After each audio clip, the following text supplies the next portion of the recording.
परभणीमध्ये सोमनाथ सूर्यवंशीचा मृत्यू झाला।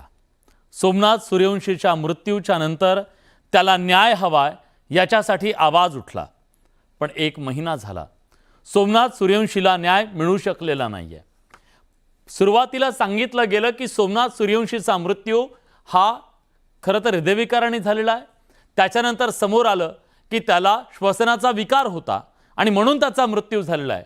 पण आता या संदर्भातला शवविच्छेदन अहवाल पोस्टमॉर्टम रिपोर्ट समोर आलाय आणि हा पोस्टमॉर्टम रिपोर्ट ओरडून सांगतोय की सोमनाथ सूर्यवंशीचा मृत्यू हा पोलिसांच्या मारहाणीमुळे आणि त्यानंतर झालेल्या त्या मानसिक धक्क्याने झालेला आहे।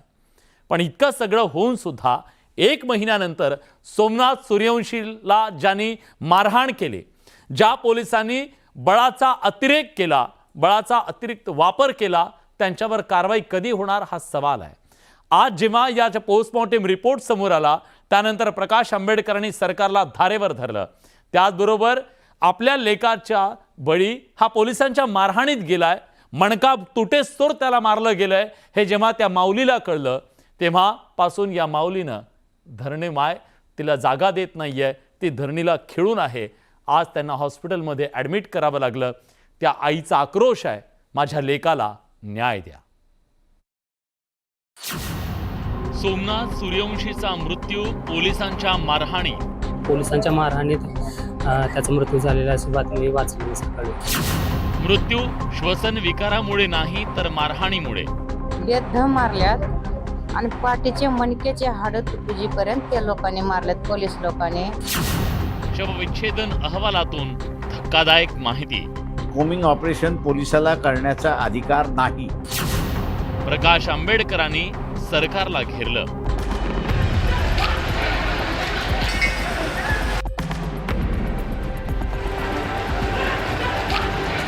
परभणीतल्या संविधानाच्या प्रतिकृतीची माथे फिरून तोडफोड केली। त्यानंतर परभणीत संतप्त प्रतिक्रिया उमटली। याच दरम्यान पोलिसांनी बळाचा वापर करून परिस्थिती नियंत्रणात आणण्याचा प्रयत्न केला, पण पोलिसांच्या मारहाणीत सोमनाथ सूर्यवंशीचा मृत्यू झाल्याचा आरोप करण्यात आला।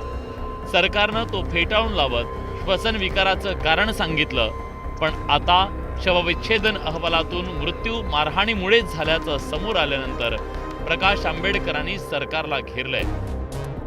कोमिंग ऑपरेशन पोलिसाला करण्याचा अधिकार नाही आणि त्या पोलिसांना ज्यावेळेस पाठीमागे घातल्या जात आहे त्यातून असणारे हे सगळं वाढत चाललंय असं मी त्या ठिकाणी म्हणणार। संभाजीनगरच्या घाटी रुग्णालयाच्या शवविच्छेदन अहवालातून काही गंभीर बाबी समोर आल्या।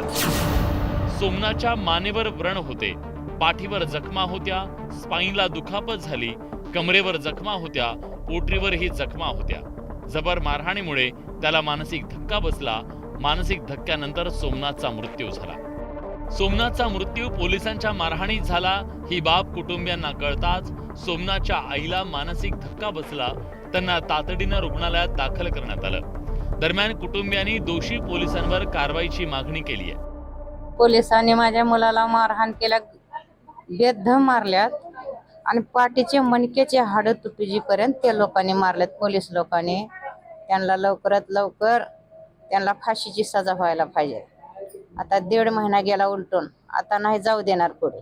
पोलिसांच्या मारहाणीत त्याचा मृत्यू झालेला अशी बातमी वाचली मी सकाळी आणि त्याच्यामुळे आईला एकदम मोठा धक्का बसला आणि आई अचानक खालीच बसली की असं कसं माझ्या पोराच्या हाडं तुटेस्तोवर पोलीस मारले, मणका तुटेपर्यंत पोलीस मारले, असं एकदम धक्का बसल्याने अचानक आईला विकनेस म्हणजे पायाखालची जमीनच सरकली आईच्या पायाखालची। या सगळ्या प्रकरणातला आजवरचा घटनाक्रम समजून घेऊया।